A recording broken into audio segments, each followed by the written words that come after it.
Iż-żagħżugħ ta' 18-il sena li tilef ħajtu fi traċedja li ħallit żewġ Brittaniċi mejta waqt li kienu fi triqthom lejn Malta ġie identifikat bħala Stubbs. Dan meta l-ajruplan misjuq minn Buck li fuqu Stubbs kien passiġġier iġġarraf waqt li kienet itir fin-nofsinhar ta' Franza nhar l-Erbgħa li għadda f'dak li huma kienu qed isejħulu l-vjaġġ ta' ħajjithom. Fil-fatt l-aħħar post ta' Stubbs fuq Facebook kienet ġurnata qabel l-inċident filmat tiegħu fl-ajruplan li huwa l-istess wieħed li spiċċa biex ħadlu ħajtu ġurnata wara. Apparti l-istess sħiħa ta' messaġġi minn sħabu, l-iskola fejn kien imur Stubbs selmet il-memorja tiegħu u qalet li huma jinsabu dispjaċuti ħafna bl-aħbar tal-mewt ta' Lewis li kien membru maħbub ħafna tal-komunità tal-iskola. Il-ħsibijiet u t-talb tagħna huma mal-familja tiegħu f'dan il-ħin diffiċli. Lewis miet jagħmel xi ħaġa li kien iħobb u kien biċ-ċar li wettaq il-ħolm tiegħu, temmet tgħid l-iskola ta' Stubbs. Sħabu diskrivewh bħala persuna ferriħja u personalità mill-aqwa dejjem bitbissima.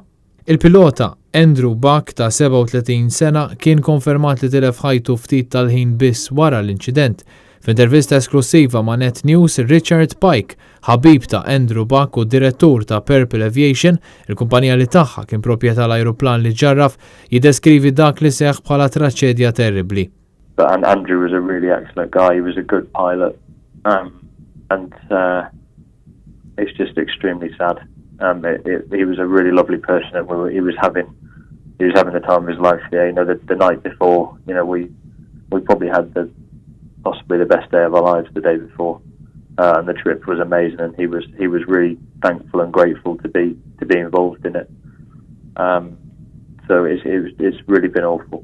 Wara din it-traċedja oħt Buck, Lisa Crow li tgħix il-Kanada, nediet paġna biex tiġbor il-flus bil-għan l-katavru tagħha jittieħed lura lejn il-Gran Brittanja, dan f'tentattiv biex tnaqqas il-pis finanzjarju minn fuq il-ġenituri. Iż-żewġ irġiel kienu parti minn grupp ta' ajruplani li telqu minn Ashet Airfield f'Northumberland nhar il-ħadd li għadda fid-direzzjoni lejn Malta u sa dak il-ħin tal-inċident il-5 ajruplani kienu diġà għamlu 15 il-waqfa differenti bħala parti minn din l-avventura.